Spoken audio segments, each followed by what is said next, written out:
Will your holster pass our 3-step safety test? Hi everybody, I'm John McLaughlin, the chair of the Iowa Firearms Coalition, and welcome to another Warrior Wednesday presentation. Today, a little bit about safety and holsters, a chance for you to evaluate what you have in your holster bin, or maybe you're getting ready to shop for a new one online. So when you come to one of the classes that I teach, there's 3 things that your holster needs to meet. Number 1, that it provides trigger protection. So as an example here, we have a very popular holster. The brand on this isn't so important as it doesn't provide any trigger protection. You can see I can actually press in, and if I move the gun around here, I can make that trigger to press. This type of holster fits between your body and your belt or the hem in your pants, but doesn't provide trigger protection. Number 2, does it provide retention? That is, if you get into the fight of your life, you get knocked down, you're rolling around on the ground, will that firearm come out of the holster? Well, with these style holsters, it doesn't take much. So you can see there's almost 0 retention there, just a little bit. So it's failed number 1 and it's failed number 2. The 3rd step is if we pull our firearm out and we either do our business, or hopefully we don't have to actually do any firing, and we put it back in the holster, is that holster going to collapse between the belt and our waistline? So you can see here, as soon as that comes out, no rigidity in that holster whatsoever. And now to go back in, we safely need to remove this, put the firearm back in, and then put it back in our pants. But when we're doing classes and coming in and out of the holster multiple times, you can see where this is going to be a problem. Therefore, these are not allowed in the majority of the major trainers, their classes around the country. So sticky, no go. All right, kind of the next variation is the belly bands. Very popular. This one is just a generic one off Amazon, but it has a little bit of a trigger guard sewn in there. So if we put the firearm in, you can see now that it does cover the trigger guard, but does it provide any retention? And if I move it upside down, you can clearly see that answer is no. Does it provide that rigidity that when we come out, do our business, need to go back in? Now you can see it has totally collapsed. So number 1, we'll call it a pass. Number 2 and number 3, a fail. So 2 out of 3 doesn't get the holster approved. If you wanted to make this an approved holster, you could actually get a little Velcro insert which can go in or on your belly band. And watch this. So now I actually have a full-size firearm on a belly band. It has the trigger protection, it's got good retention, and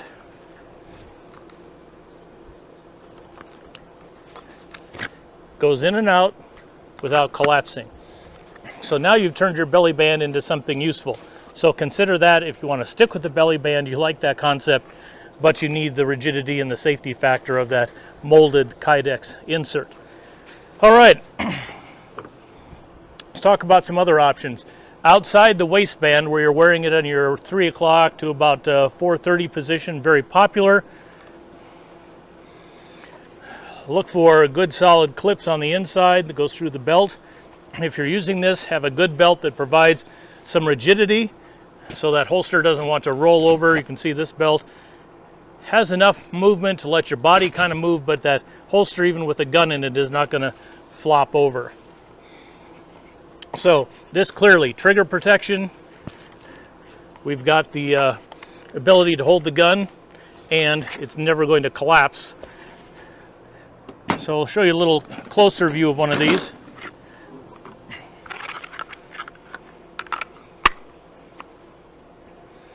So again, we got some nice solid belt loop clips on the inside, made for about 1.5 inch belt. We've got good retention. You can feel that positive click when the gun goes in, and passes the shake test. So good to go. Now, occasionally you'll see holsters that have a little paddle right here. The Blackhawk Serpa is one of those where you have to depress a paddle. I have had several of those in class, and we basically do not allow those, or we actually will cut the paddle off with a pair of side cutters, turn it into a regular holster, then they're okay. But don't recommend those because people want to curl that finger as they're coming out of the holster, and you can see what would happen. Goes into the trigger excuse me, goes into the trigger guard, bang. Now you've got a life flight bill to take you to the hospital and remove the lead from your femur.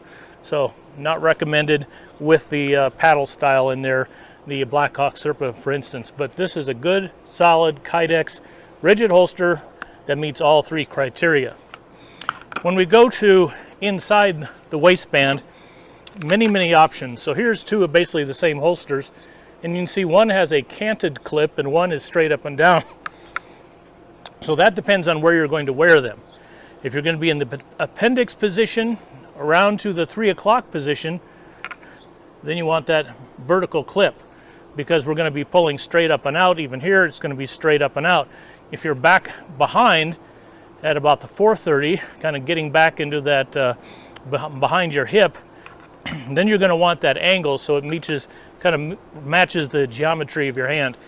I don't recommend the ones that get back behind the hip because if you get knocked down and land on that, that's a bad day, potentially some damage there, and it's very hard to access your firearm when you're laying on your back on the ground and the gun is between you and the ground. So just something to keep in mind.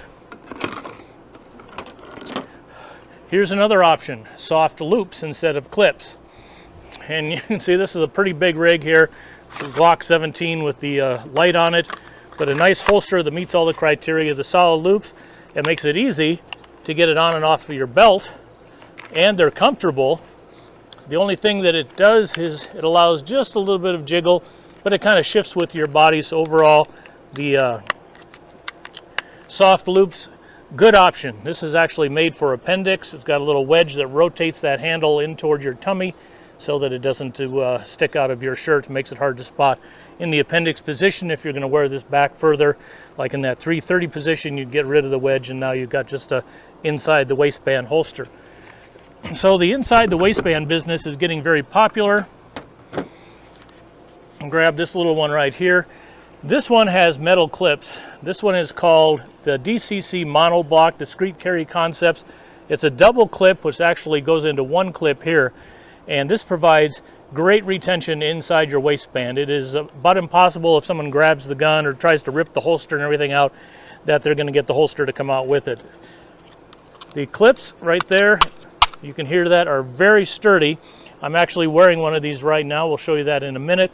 So it matches all the criteria, and what you'll see on these that are basically designed for the appendix carry position is you can put a foam wedge on the back side, and that foam wedge actually tilts that firearm out from your body. It allows the stock of the firearm to rotate in a little bit to prevent some obvious problems if you happen to hit the bang switch at the wrong time. But a great option there. Some good manufacturers are making these, but the pad, the little wedge, you can vary that. Right now I'm a little fluffier than I was when I was on television, so I have a little larger wedge to kind of help cant that away. So good option there. I try to stay away from single clips that are very narrow like this, just because they move on your belt so much. And when you start carrying inside the waistband, you want that firearm in the same position every single time, so when you go for it, you've got the right amount of space between the grip and your pant line, and you're not having to jiggle it around. That costs you tenths of a second. And finally, let's talk about this option, the ankle carry. And when I first started teaching classes, a good friend of mine who's a Des Moines police officer at the time, a detective, said, if you ever have to go for a gun that's on your ankle, that is going to be the longest reach of your life.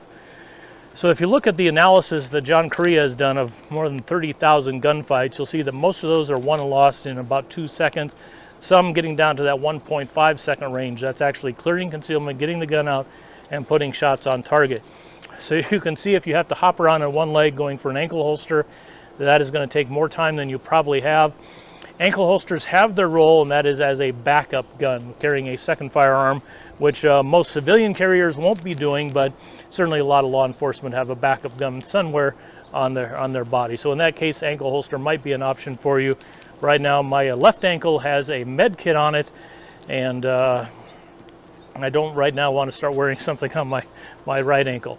So let's talk just a bit about carrying your firearm and what that should look like. So when you're setting up a rig, whether it's a little SIG 365 like this one for appendix carry, or whether you're carrying a full-size firearm like I am, one of the important things is to have enough space between your grip and your belt line. So as you're coming down on your firearm, you can actually get your fingers behind there.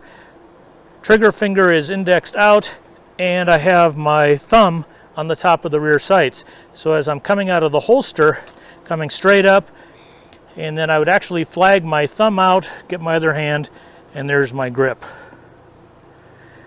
Coming back in, same thing, thumb comes up. I actually tilt my pelvis forward when I put that back in just for safety. Everything's safe, everything's back where it belongs, back to concealment. One more time, just a little bit faster. Obviously I'd be pointing straight out and not down at the ground toward the camera, but that's what we're dealing with right now. So if you have one of the firearms that doesn't meet the criteria, don't feel bad. All of us, especially those of us who are instructors, carry around a box of shame. I've got a box literally full of holsters that I bought through the years that I thought would be the latest and greatest, and turned out to be less than optimal, let's say. So don't feel bad about that. Use the comments below to let us know what's been working for you, what hasn't been working. One thing I just remembered is the hybrid holsters. I don't have an example of that. I've gotten rid of all those. But just as kind of an example, it kind of looks like a regular holster, but on the back of it is a piece of leather or vinyl. And so you have basically the front half of a solid holster and leather or vinyl on the back. And what happens over time, especially if you have a bit of a belly with sweat, that leather and vinyl piece curves over like this, and then people start using their gun to try to push that back straight to go back in the holster. So that's a no-no. So generally hybrid holsters, I've seen some better ones over the last few months, but if you have an old leather one, that eventually is going to get soft, start to wear, and that starts to present a danger problem. I'm John McLaughlin. Join us next week on Warrior Wednesday, a very special one with Brenna Bird, candidate for the Iowa Attorney General, and with all the states, the Attorney General writing letters to the ATF, trying to knock down some of the new gun rules that are popping up. Maybe a very, very important election in November for Attorney General in Iowa. So we're going to pin her down specifically on Second Amendment issues. So we'll see you next week on Warrior Wednesday.